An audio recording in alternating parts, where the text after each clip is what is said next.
করব। কয়টা সুন্নত বলেন? কয়টা সুন্নত? গতকাল রাত্রে সমাজের এক ভাই আমাকে প্রশ্ন করছে, হুজুর আমার একজন ভাতিজা মারা গেছে।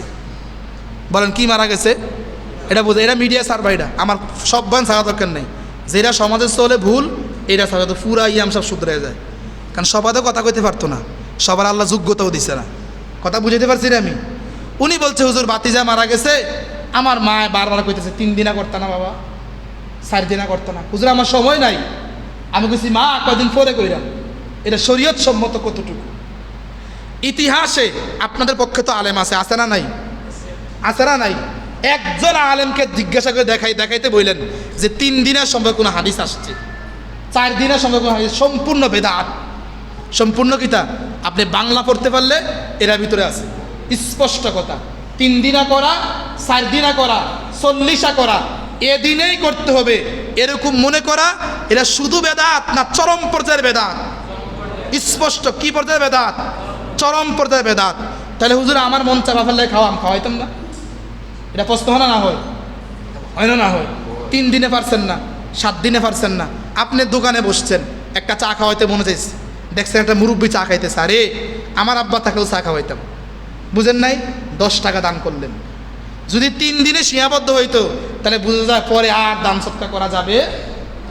এজন্য 3 দিনে করতে হবে, 4 দিনে করতে হবে, 40 করতে হইব, 11 দিনে করতে হবে, এরকম মনে করা এটা সম্পূর্ণ বেদাত। সম্পূর্ণ কিতা খাওয়াইতে মন চাইলে যে কোনো দিন আপনি খাওয়াইতে পারবেন। কি করতে পারবেন বলেন?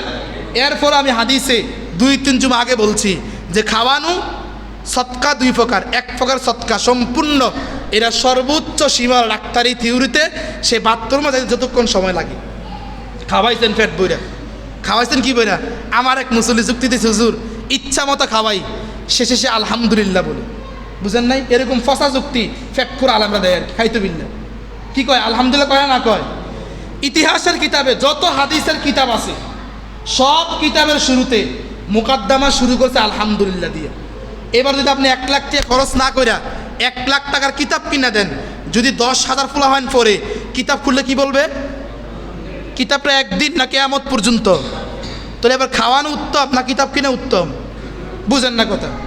খাওয়ানো উত্তম না কিতাব কিনা উত্তম? কথা বুঝতেইব, নাহলে পরে ব্যস্ত লাগাইবেন। খাওয়ানো উত্তম না কিতাব কিনা উত্তম? এবার চিন্তা করছে 1 লক্ষ টাকা আমার বাবার জন্য দান করব। এবার সে চিন্তা করছে একটা মাদ্রাসা আমি 100 জায়গা কিনা দিয়ে 1 লক্ষ টাকা দিয়ে। কথা বুঝেন নাই? এবার কোরআন শরীফ শুরু হয়েছে কি দিয়ে বলেন তো? সূরা ফাতিহা দিয়ে। কি দিয়ে বলেন? এবার সূরা ফাতিহার প্রথম শব্দ কি? বুঝেন নাই? প্রথম শব্দ কিটা? এবার আপনার এই জায়গাতে বৈশা যত মানুষ সূরা ফাতিহা পড়বে আলহামদুলিল্লাহ কইছে নি? তাহলে আপনারা কোন আলেমের ফসা যুক্তি শেষে খাইলে আলহামদুলিল্লাহ কয়?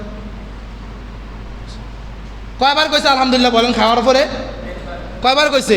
আর আমি যে সিস্টেম দেখাই দিলাম কতবার? কিয়ামত পর্যন্ত কতবার? এবার ওই আলেমটা প্রিয় না যে হকটা বলে সে প্রিয়? কিল্লেগা মানুষের খাবারের ক্ষেত্রে নিয়ে যাও। তাহলে বলেন 3 দিনে করতে হবে, 4 দিনে করতে হবে, 7 দিনে করতে হইব, 40 করতে হইব, এরকম মনে করে এটা কি বলেন?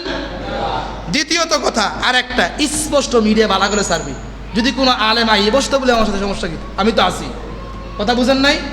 কবর দেওয়ার পরে আমি ওই দিনকে 1 ঘন্টা 1.5-2 ঘন্টার মতো আমি একটা কবরস্থানে ছিলাম।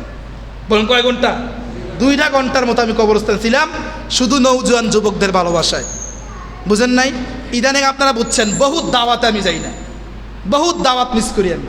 ওইখানে 2 ঘন্টা সময় কাটাইছি শুধু আমার মুসল্লিদের ভালোবাসায়। কার ভালোবাসায় বলেন? আমার 2 ঘন্টা ঘুম ডিস্টার্ব হয়েছে ওই কবরস্থানে। কবর কেমনে কুড়ে আমি স্পষ্ট বলছি এখানে। এবং আমি ওয়াদা দিয়েছিলাম যদি আমার কোনো মহল্লার মুসল্লি মারা যায় কবরস্থানে নিজে থাকবো। ওই ওয়াদা রক্ষা আমি ওই দিন করছি। ওইখানে কবরটার সুন্দর সুন্নত তরিকা আমি দেখাই দিছি। তো কবরটা দেওয়ার পরে আমরা 4টা খোড়া, কয়টা খোড়া বলেন? 4টা খোড়া, 4টা কোনা গাড়ি কিনা। এরপরে আমরা ইমাম সাহেবরা কই যে হুজুর আপনি সূরা ফাতিহা সূরা কুল হুয়াল্লাহ পড়েন, একজনে কাফিরুন পড়েন, একজনে ফালাক পড়েন, একজনে নাস পড়েন। এটা কই না কই? এটা সম্পূর্ণ বেদাত, সম্পূর্ণ কিতা। এটার পক্ষে একটাও দলিল নেই। বলেন কয়টাও দলিল নাই? কয়টাও দলিল নাই? একটাও দলিল নাই। একবারে সরিহান নস থেকে একটা দলিল কোনো আলেম দেখাইতে পারবে না। তাহলে হুজুর সুন্নত কিতা? আপনাদের বেদাত করেন সুন্নত কিতা? বুঝেন নাই? আপনি তো বেদাত করেন। সুন্নতটা কিটা? সুন্নত হলো যে যদি কোনো মানুষ এন্তেকাল করে তার কাফন দাফনের পরে তার মাথার পাশে সূরা বাকারার প্রথম দিয়ে পড়বে আর পায়ের কাছে সূরা বাকারা শেষে দিয়ে পড়বে। সুন্নতের খবর নাই, বেদাত নিয়ে টানাটানি। আমি কথা বুঝতে পারছি? এবার আরও জোরে বলেন। কবরস্থান মাটি দেওয়ার পরে 60টা খোড়া গায়রা দিয়া কাফিরুন পড়া, ইখলাস পড়া, ফালাক পড়া, নাস পড়া, এটা সুন্নত না বেদাত? সুন্নত না বেদাত? বেদাত। সুন্নত কি বলেন? মাথার পাশে সূরা বাকারার প্রথম অংশ পড়বে আর পায়ের পাশে সূরা বাকারার শেষ অংশ পড়বে, এটা হলো সুন্নত। এই রুসুমটা সমাজে আছে না নাই? আছে না নাই? না না, এই সুন্নতটা তো নাই, কিন্তু বেদাতের রুসুমটা আসেনি। সার্কিট রুসুমটা কেডা করে? 10 বছর তোমাকে পাবলিক টাকা দিয়ে তোমাকে মেহরাবে দাঁড় করাইলো, 10 বছর তোমার বয়ান মানুষ শুনে, 8 বছর শুনতেছে, 5 বছর শুনতেছে, এই ফেটকুরা আলেম না ফরমান আলেম, একদিন পর্যন্ত মানুষকে সুন্নতও চিনাইলা না, বেদাতও তুমি চিনাইলা না। তোমার চেয়ে বড় নিষ্ঠুর হৃদয়ের কে অধিকার হতে পারে? আমি যদি 2 বছরের মাথায় এই বেদাতগুলোর কথা বলতে পারি, আপনি 10 বছর কি করছেন? আপনি 8 বছর কি করলেন? আপনি যদি 8 বছরে এক বছরে একটা বেদাতের কথা বলতেন, 8 বছরে কয়টা বেদাত সত্য বলেন? কয়টা বেদাত সত্য বলেন? 8টা। আপনি কি করলেন ভাইয়া? আপনি কি করলেন? আপনি মানুষের ইমানকে কোথায় নিয়ে গেলেন? আপনি মানুষের আমলকে কোথায় নিয়ে গেলেন? আপনি বেদাত দিয়ে একেবারে সমাজকে ছয়লাভ করে দিলেন, আর সুন্নতের একটা নাম গন্ধ পর্যন্ত নাই। বুঝেন নাই কথা? তৃতীয়ত, ফেসবুক, নেট, ইউটিউবে একটা প্রচলন ঘটছে, কথা বুঝেন নাই? সমাজ নিয়ে কোনো কথা নাই, সমাজ যা বলে বলুক, বলবেই। হুসাইন দিনের জন্য শহীদ হয়েছে, আমিরও সমস্যা কোথায়? কোথাও সমস্যা নাই। ফাঁসি দিয়ে যদি কেউ মারা যায়, বিষ খেয়ে মারা যায়, তার জানাজা কে দিবে? বুঝেন নাই? ইমাম সাহেব দিবে। বুঝলেন? টিয়া দিবেন 2000 মাসে মাসে, 5000 টিয়া দিবেন, আর হুজুরে ফোন দিবেন। বুঝেন না? হুজুর আপনার আইতেই চাকরি বয়ে যায়, কে দিবে? জানাজা মুসলমান বাচ্চা হিসাবে ফেতনাকে এড়ানোর জন্য জানাজা মুফতি এনে কেরাম, যারা ফেতনাবাজ মুফতি না, কথা বুঝেন না, তারা চায় সমাজে বিশৃঙ্খলা সৃষ্টি না হোক। এদের নিয়ম অনুযায়ী জানাজা হবে, ওই জানাজায় সম্মানিত লোক যাবে না।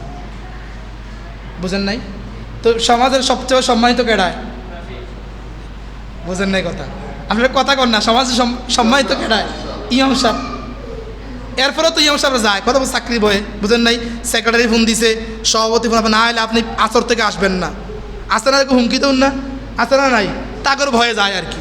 সম্মানিত লোক এলাকার চেয়ারম্যান হতে পারে, মেম্বার হতে পারে, ইমাম সাহেব হতে পারে। কি জন্য হুজুর যাবে না? কি জন্য? যাতে করে শাস্তি ভোগ করে লাঞ্ছনা দেওয়া, ভবিষ্যতে কেউ এরকম বিষ পান না করে ফাঁসি দিয়ে মারা না যায়।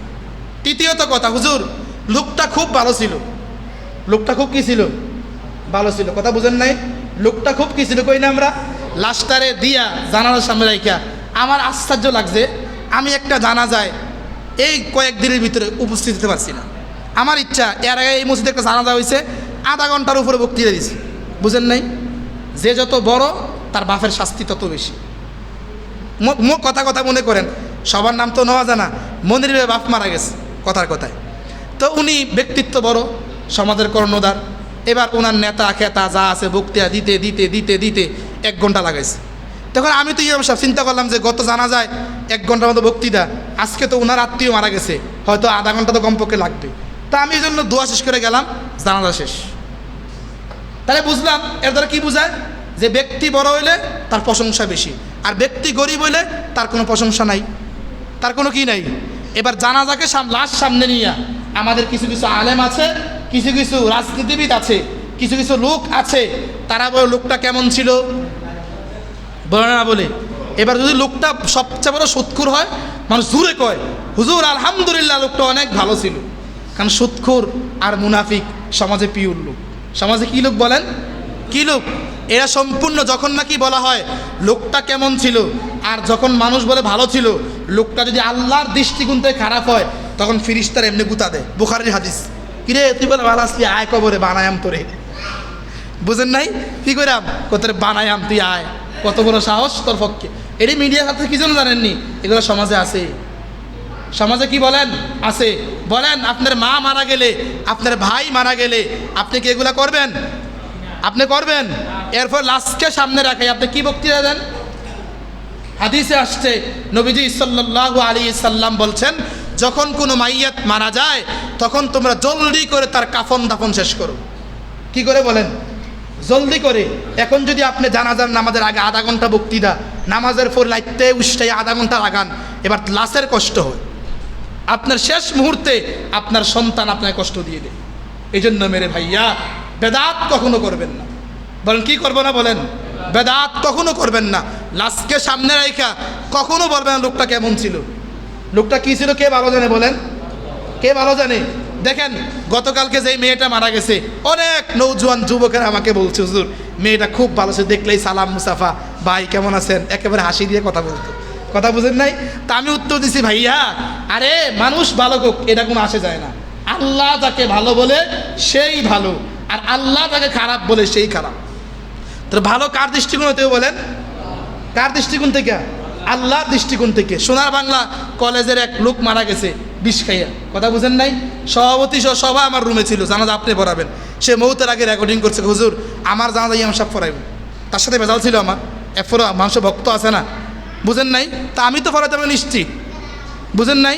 তো ওই লোকটাকে সবাই বলছে ভালো, তখন উত্তর দিচ্ছে, আরে যদি লোকটা ভালো হয় তাকে চিরস্থায়ী জাহান্নামের ফয়সালা করে কি জন্য আল্লাহ? কথা বুঝেন নাই? কি জন্য ফয়সালা করছে? অবশ্যই তার গভীর রজনীতে একবারে নীরবে এমন কোনো পাপ ছিল যেই পাপটা আল্লাহ ক্ষমা করে নাই, যে পাপের পক্ষে আল্লাহ ছিল না। কথা বুঝেন নাই? এই জন্য লোকটা ভালো ছিল, লোকটা খারাপ ছিল, এটা আপনি বলা কিনা দরকার? সমাজের সকলেই বলছে লোকটা খারাপ, কিন্তু আল্লাহর দৃষ্টিকোণ থেকে ভালো। আল্লাহ যখন নাকি তাকে কবরের ভিতরে রাখবে, আল্লাহ বলে আফশিরু ফিল জান্নাহ আলবিসু ফিল জান্নাহ ইফতাহিল বাবিল জান্নাহ। এ ফেরেশতা সর, আমি আল্লাহ পাক কুদরতিভাবে আমার বান্দার কবরের মধ্যে জান্নাতের বিছানা বিছিয়ে দিলাম, তাকে জান্নাতি পোশাক আমি পরাইয়া দিলাম, তার কবরের জন্য জান্নাতের সকল দরজা আমি খুলে দিলাম। আমি কথা বুঝতে পারছি নি? এই জন্য ভালো কার কাছে হতেও বলেন? কার কাছে? এবার কোন নেককার লোক যদি সমাজের সকলে খারাপ বলে আপনি খারাপ বলবেন? আপনি নেককারের পক্ষে থাকবেন। যদি একজন বদকার লোকরে সকলেই ভালো বলে আপনি ভালো বলবেন? কিছু বলা দরকার নেই। তার গুণ কার কাছে? আল্লাহর কাছে ফয়সালা। আল্লাহ পাক রব্বুল আলামিন আমাদের সকলকে বেদাত থেকে বেঁচে থাকার তৌফিক দান করুক, সকলে বলেন আমিন। সর্বশেষ কথা আপনারা বলেন, 3 দিনেই খাওয়াই তৈব, 4 দিনে খাওয়াই তৈব, সলিশা করতে হবে, এটা সুন্নত না বেদাত? জোরে বলেন সুন্নত না বেদাত? কথা ক্লিয়ার? লাশ মারা গেলে লাশকে সামনে রাখা লোকটা কেমন ছিল, এটা কোরআন সুন্নাহর পক্ষে আমল না বিরোধী আমল? 3 নাম্বার কথা, লাশকে দাফন করার পরে 4টা খোটা গাইরা কাফিরুন পড়া, ইখলাস পড়া, ফালাক পড়া, নাস পড়া, এই খোটাকে গাইরা দেওয়া, এটা সুন্নত না বেদাত? আল্লাহ আমাদের মহল্লার সকল যুবকগুলোকে সকল বেদাত থেকে হেফাজত করুক, সকল বলে আমিন। ওয়া আখিরি দাওয়ানা আলহামদুলিল্লাহি রাব্বিল আলামিন। যারা সুন্নত পড়ে না সুন্নত পড়ে নেই।